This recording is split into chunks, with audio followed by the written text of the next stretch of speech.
Oi, gente, tudo bem? Vamos fazer uma Lectio Divina juntos. Eu vou fazer esse vídeo aqui hoje, tendo em vista, com base nas leituras da igreja, né? Então, eu vou utilizar o meu caderno, que é uma agenda devocional. É uma agenda, só que nessa agenda aqui tem as leituras do dia. E aí isso facilita, né? Porque se você tem uma agenda comum, é bom você fazer essas coisas numa agenda, porque aí todo dia você coloca o que Deus falou pra você. Mas se você tiver uma agenda católica, vem já as leituras do dia nessa agenda, aí você não precisa ficar recorrendo a um aplicativo para saber qual é a leitura do dia, né? Então, eu vou fazer aqui as leituras tendo em vista o que a igreja colocou hoje como liturgia. Ok? Então, a primeira leitura que eu vou fazer aqui vai ser Atos dos Apóstolos 14, versículo 19 ao 28. Sempre que você for começar a fazer suas leituras da Bíblia, você começa com uma oração, né? Então, você começa uma oração pedindo a ajuda do Espírito de Deus para que ele te oriente, te ilumine, te mande mensagens que tenham a ver com você, com a sua vida, com as coisas que você precisa enfrentar, para que ele faça de fato uma pedagogia divina em você na Lectio Divina. É isso que eu tô fazendo agora, e o que eu vou fazer aqui é para mim, mas eu vou partilhar para vocês. A intenção é que vocês façam para vocês mesmos. A intenção é que vocês façam as leituras e reflitam sobre o que Deus quer falar com você. Isso é Lectio Divina, isso é uma leitura orante. A leitura orante, ela não tem um menor... tem um propósito de que você vire um teólogo ou que você tenha um super aprofundamento das escrituras. A leitura divina é uma leitura orante. Por quê? Porque você lê a Bíblia e você ora a Bíblia, porque ela fala com você coisas que são pertinentes à sua vida, e você ora e fala com Deus, responde a Deus o que ele está falando para você nas escrituras. Por isso que é uma leitura orante. Uma coisa importante, é bom que você tenha um conhecimento das escrituras também. Porque agora, por exemplo, eu vou ler algo que está em Atos dos Apóstolos, que é um contexto de uma história que aconteceu lá. E assim, a leitura, ela pega um punhado da história.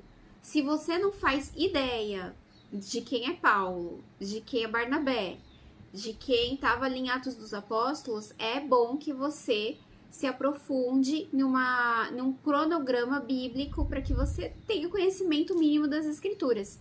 Eu vou deixar aqui agora um aplicativo muito bom para você baixar, se você quiser. Ele tem nesse aplicativo um cronograma que você lê a Bíblia em um ano. E é ótimo porque aí você tem assim um parâmetro, né? Você sabe que hoje é tal leitura, e ele também acusa quando você não lê a Bíblia. Então fica lá, 1 dia perdido, 2 dias perdidos. Então é bom que você tenha um conhecimento mínimo das escrituras para que você... Senão, assim, você pode fazer leitura orante, só que você não vai entender vários contextos ali, né? E é bom que você saiba o mínimo. Aqui, na primeira leitura de Atos dos Apóstolos, a gente vê uma palavra muito importante, que está no capítulo 14, o versículo 22. Ali tá Paulo e tá Barnabé. Já tá Paulo? Já. E eles falavam o seguinte: confirmavam as almas dos discípulos, exortavam-nos a perseverar na fé, dizendo que é necessário entrarmos no reino de Deus por meio de muitas tribulações. Eles estavam viajando aqui, fazendo várias pregações para várias pessoas. E em dado momento eles eram expulsos dessas localidades, né? Diz aqui: sobrevieram, porém, alguns judeus de Antioquia e de Icônio, que persuadiram a multidão, apedrejaram Paulo e, dando-o por morto, arrastaram-no para fora da cidade. Os discípulos o rodeavam, ele se levantou e entrou na cidade. No dia seguinte partiu com Barnabé para Derbe. E a gente vê que ele foi apedrejado. Era uma tristeza, né? E onde eles iam, eles sofriam tribulações. E uma coisa aqui que ele diz e isso é importante pra gente anotar, se você tiver lá a sua agenda, o seu caderninho, confirmavam as almas dos discípulos, exortavam-nos, ou seja, eles ensinavam e falavam aquilo para as pessoas a perseverar na fé. Ou seja, você tem que ser perseverante na fé. Não é fácil perseverar. Não é fácil, tá? É diário.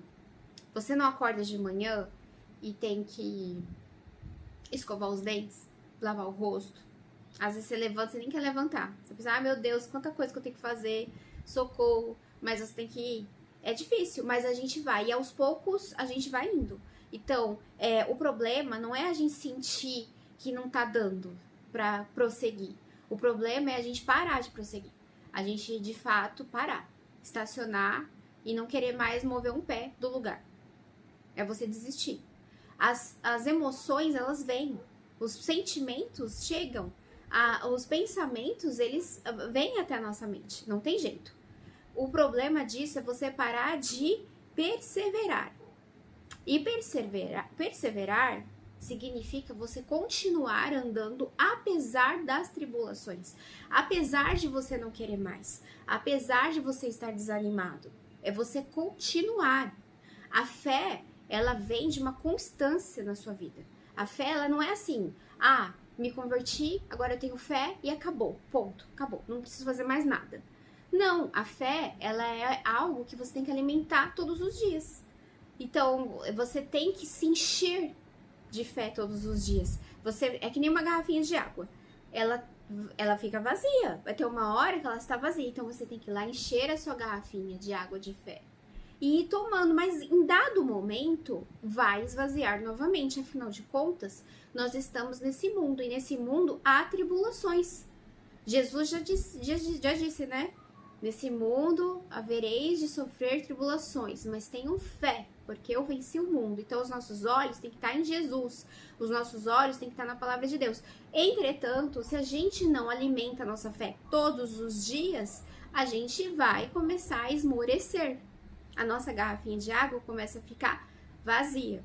Então ele diz: exortavam-nos a perseverar na fé, dizendo que é necessário entrarmos no reino de Deus por meio de muitas tribulações. É a escola da vida.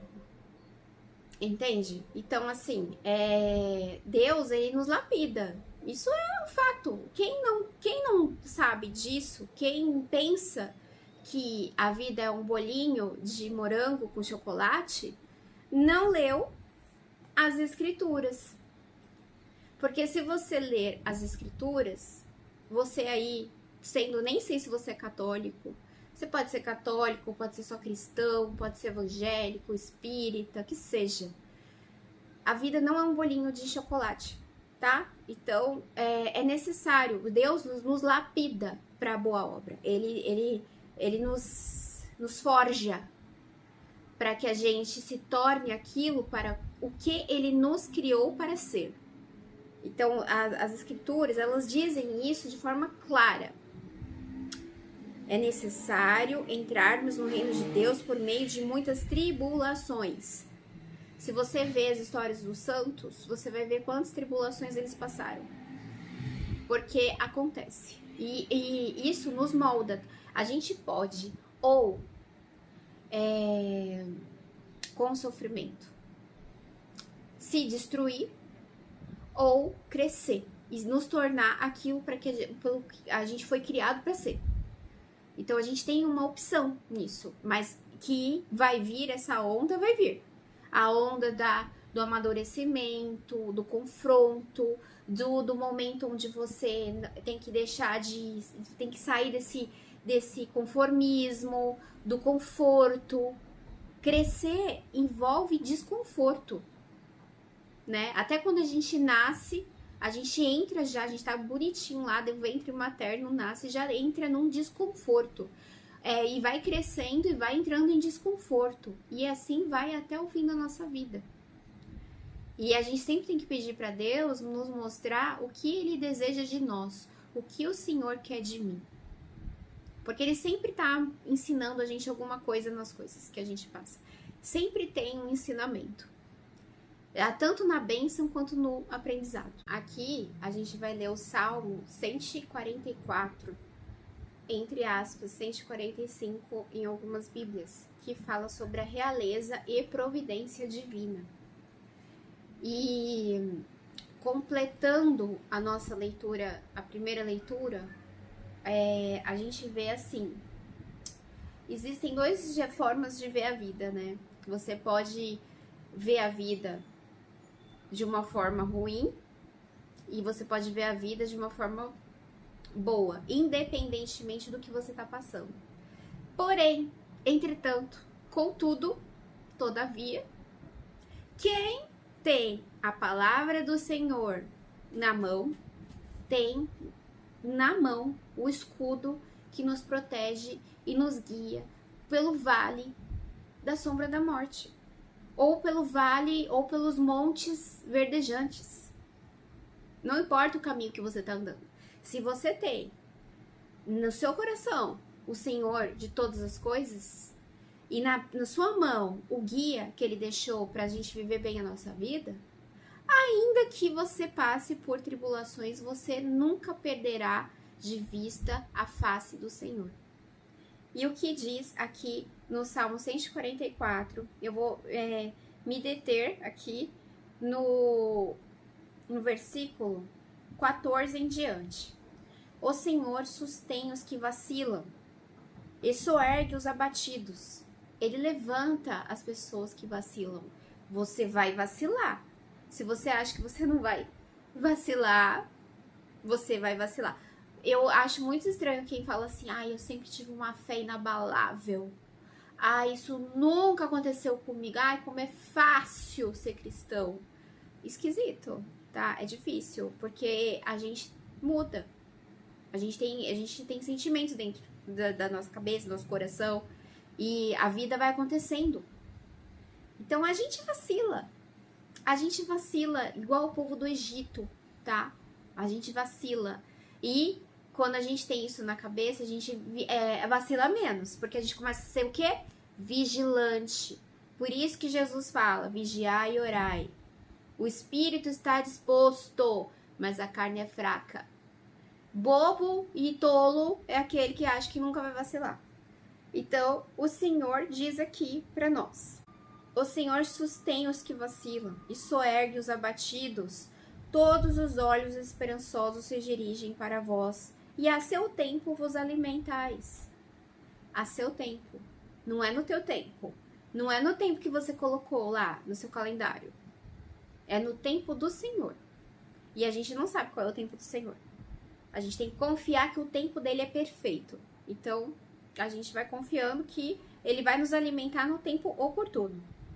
Basta abrirdes as mãos para saciardes com benevolência todos os viventes. O Senhor é justo em seus caminhos e santo em tudo que faz. O Senhor se aproxima dos que invocam, daqueles que o invocam com sinceridade. Você tem invocado o Senhor na sua vida? Ou você, antes de invocar o Senhor, você vai pro chat GPT? Vai pela inteligência artificial? Você primeiro invoca o Senhor, ou você vai lá no Zap falar com outra pessoa que não é Deus na sua vida? Você pode até fazer isso, tá? Não tem problema nenhum, mas primeiro invoque o Senhor de todas as coisas. Invoque o Senhor em tudo o que você faz, né? E invoque com sinceridade. Com sinceridade, não é assim, sem pensar no que você tá fazendo. É como se você estivesse falando com uma pessoa ali que tá na sua casa agora, lá, sentada, tomando café.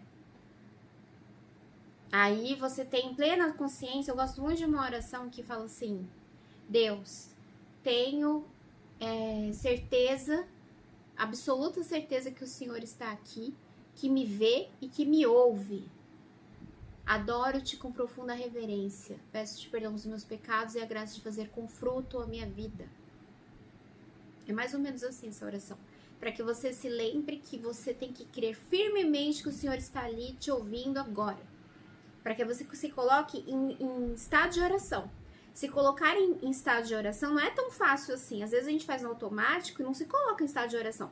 Tá orando e tá pensando em outra coisa. Fazer um estado de oração, a gente tem que se colocar em estado de oração. Agora eu vou me colocar em estado de oração. E aí, às vezes, a gente precisa fazer um exercício mental para que isso aconteça. Ele satisfará os desejos dos que o temem, ouvirá seus clamores e os salvará. Ele satisfará o desejo dos que o temem. Ele diz na palavra dele que o que a gente pedir, peça e terá. Bata e a porta lhe será aberta. Porque todo aquele que pede, recebe. Então a gente tem que pedir. E eu creio firmemente que Deus dá aquilo que a gente pede pra ele. Mas às vezes não vai do jeito que a gente quer. A gente quer assim, vamos supor, né? A gente quer uma coisa verde com bolinha amarela, cheia de pedra. Um exemplo hipotético. E ele não dá aquilo. Ele dá uma bola cinza, uma bola verde. Mas é o que a gente precisa. Então ele dá o que a gente precisa. Ele dá o que a gente pede. A gente pede o que a gente não sabe pedir. Já tem um versículo na nossa palavra aqui, de vida, que diz que a gente não sabe pedir. A gente não sabe pedir. Mas o Espírito de Deus pede por nós. E ele dá o que a gente precisa. Então a gente pede do jeito que a gente consegue pedir. É como se a gente fosse criança pequenininha mesmo. Que chega e fala pro pai, eu quero isso, isso aqui. Não sabe pedir, sabe? Tá pedindo uma coisa ali que acha que às vezes nem é tão bom. Mas o pai sabe como dar aquilo pro filho. Então a gente tem que pedir do jeito que a gente consegue, a gente sabendo que a gente não sabe pedir, mas vamos pedir do jeito que conseguimos, crendo firmemente que o Senhor nos dará aquilo que a gente precisa mesmo. Ele vai nos dar. Porém, a gente tem que invocar ele com sinceridade de coração. E o Senhor vela por aqueles que o amam, mas exterminará todos os maus. Que minha boca proclame o louvor do Senhor e que todo ser vivo bendiga eternamente o seu santo nome. Então, assim, o Senhor está do nosso lado. E a gente tem que ficar do lado de Deus. Quando a gente não está do lado de Deus, a gente está do lado de outra coisa. E essa outra coisa não é Deus. Né? A gente sabe que Deus é amor, é justiça, é misericórdia, é luz. O que não é Deus não é luz, não é misericórdia, não é amor e não é paz. Então, assim, ou a gente tá do lado de Deus, que é tudo isso, ou a gente não tá do lado de Deus. E a gente vai colher as consequências das nossas decisões. Tem uma coisa na palavra também, um versículo que diz: eis que coloco diante de ti a vida e a morte. Escolhe a vida. Deus nos dá a responsabilidade humana aqui para que a gente tome as melhores decisões. Se você não está do lado de Deus, você não está do lado da luz. E é uma decisão que você toma. E agora a gente vai pro Evangelho. Então, só para recapitular aqui o que a gente fez até agora, na primeira leitura, a gente já viu que é necessário que a gente passe por muitas tribulações para que a gente ingresse no reino de Deus. E como a gente passa por todas essas tribulações? Já diz um versículo na Bíblia também: tudo posso naquele que me fortalece. Como é que a gente passa por essas tribulações? Tendo o Senhor da vida em nosso coração, invocando o nome do Senhor em todas as ocasiões. O que Paulo nos exorta a fazer, né? Orai a todo momento com ações de graça, súplicas. Eu vou deixar aqui esses versículos que eu vou falando, porque eu lembro, mas não sei. Então ele fala pra gente, olha, invoque o nome do Senhor, esteja bem, esteja mal, esteja com dúvida, esteja preocupado, esteja ansioso, invoque o nome do Senhor. Só que a gente não invoca o nome do Senhor. Não faz isso, porque a gente vacila. Vacila e não vê que tá vacilando. Jesus já falou pra gente orar e vigiar.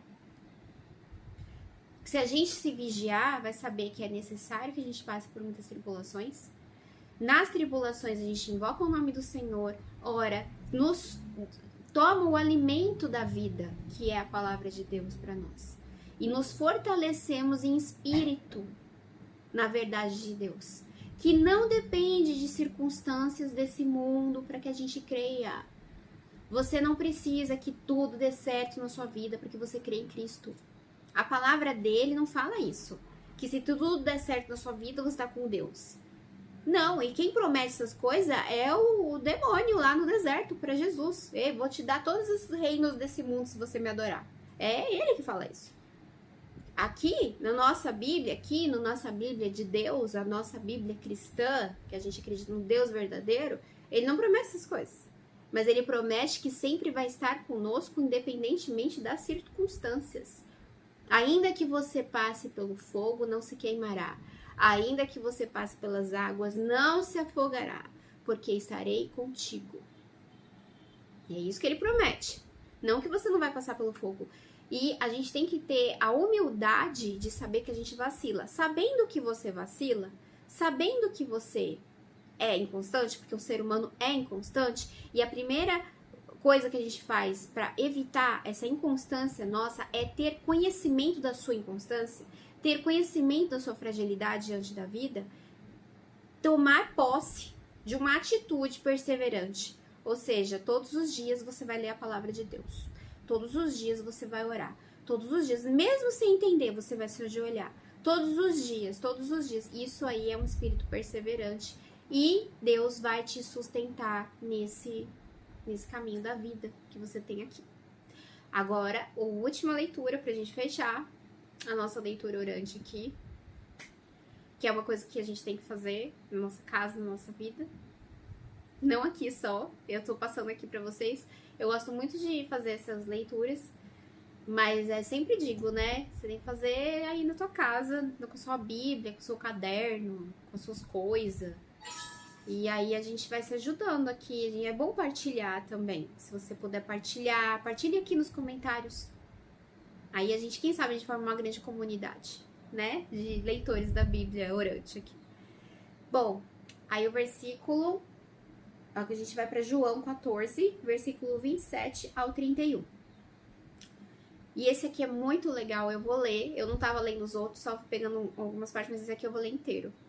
Para que você mesmo aí já veja como vai fechar o nosso pensamento aqui. Como a igreja é maravilhosa quando ela coloca essas leituras, porque sempre conecta uma coisa com outra. Jesus diz: deixo-vos a paz, dou-vos a minha paz. Não vou-la dou como o mundo a dá. Ou seja, a paz não é a paz do mundo. O mundo dá uma paz diferente pra gente. A nossa paz é a paz de Deus, que independe de circunstâncias. A nossa paz é no nosso vínculo e nossa intimidade com o nosso Criador. Não se perturbe o vosso coração, nem se atemorize. Ele manda a gente não perturbar o nosso coração. Não ficar mal por dentro. O reino de Deus, gente, isso é um versículo que está na Bíblia também. O reino de Deus, ele está dentro de nós. Não permita que você seja atormentado por coisas que tirem o reino de Deus de dentro de você. Não perturbe o vosso coração. Ouviste o que eu vos disse, vou e volto a vós. Se me amardes, certamente havereis de alegrar-vos, que vou para junto do Pai, porque o Pai é maior do que eu. E disse-vos agora essas coisas antes que aconteçam, para que creiais quando acontecerem. Já não falarei muito convosco, porque vem o príncipe deste mundo, mas ele não tem nada em mim, ele não tem poder em mim, e ele não tem poder em você também. Basta você estar junto com o Senhor de todas as coisas. O mundo, porém, deve saber que eu amo o Pai, e procedo como o Pai me ordenou. Levantai-nos, vamos daqui. Aqui ele foi para o Monte das Oliveiras, né? Com os discípulos dele. Então, assim, o que Jesus diz aqui pra gente? Pra gente não ter medo, a gente não se atemorizar. Porém, a gente tem que estar unido com Cristo. Unido com Ele. Ele é a videira verdadeira e nós somos os ramos. Se a gente se desconecta da videira verdadeira, a gente fica perdido.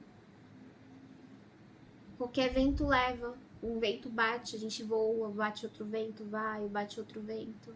E aí você tá ali, sempre ali. Então, assim, pra gente estar firme, a gente tem que estar na videira verdadeira. E a videira verdadeira, ela nos promete isso, que é o Cristo, o nosso Salvador. Que a gente, como é que a gente passa aqui nesse mundo caótico, louco? Com Cristo. Como é que a gente vive aqui nessa loucura? Cada hora uma coisa, uma ideologia daqui, outra dali. E cada hora uma pessoa pensa uma coisa, não, é política, é roubo, é violência. Meu Deus, socorro. Tendo Cristo no coração. Tenha Cristo na sua vida. Que ainda que você sofra, você vai se alegrar. Que é uma coisa assim que é um escândalo para quem não acredita, né? Tem um versículo dizendo isso, que a sabedoria desse mundo é loucura, que a nossa sabedoria é loucura para os homens. Porque a gente não depende de coisas, a gente depende só do nosso Deus. E se o mundo está deixando você louco, se você está atemorizado, se você está temendo, se você está ansioso, se você não está bem, se tudo, meu Deus, socorro, eu preciso de um psiquiatra, pode acreditar que tá faltando disso aqui. Tá faltando. E assim, não é que, quando eu digo isso, não é de ir na igreja, ficar ouvindo o padre falar, ou um pastor falar, ou eu falar, ou alguém falar pra você, não. Tá faltando você se debruçar na sua Bíblia e estudá-la. Você, né? Não é, quando eu digo isso, não é ir lá ver a live do Frei. É muito bom isso, gente, muito legal, façam. Mas assim, precisa você se debruçar na sua Bíblia e ler, você abrir ela e ler, você tomar conhecimento de Deus quando Ele fala com você, quando Ele olha pra você e fala pra você, segue-me. E o que a gente faz aqui é falar, vem de ver. Ó, vem ver. Mas quando o próprio Cristo, o próprio Senhor, olha nos seus olhos, muda o seu nome, te chama pelo seu novo nome e fala, vem e me segue, aí a coisa muda. E aí, mesmo assim, que durante a sua vida você tem os vacilos que acontecerão, você sabe que você pode retornar para a fonte da vida. E a vida em abundância que está aqui. Sempre retorne para a sua Bíblia, para a sua palavra. E esse foi o vídeo de hoje. Eu espero que vocês tenham gostado. É um vídeo longo. Porém, se eu ver que esse tipo de vídeo longo está sendo legal, estamos aqui, você está vindo testemunhar sua lectio e está compartilhando para que mais pessoas também leiam, eu volto para fazer mais desses vídeos longos aqui, partilhando detalhe por detalhe da nossa leitura orante, tá bom? Até mais, gente. Leiam a sua Bíblia. Leiam.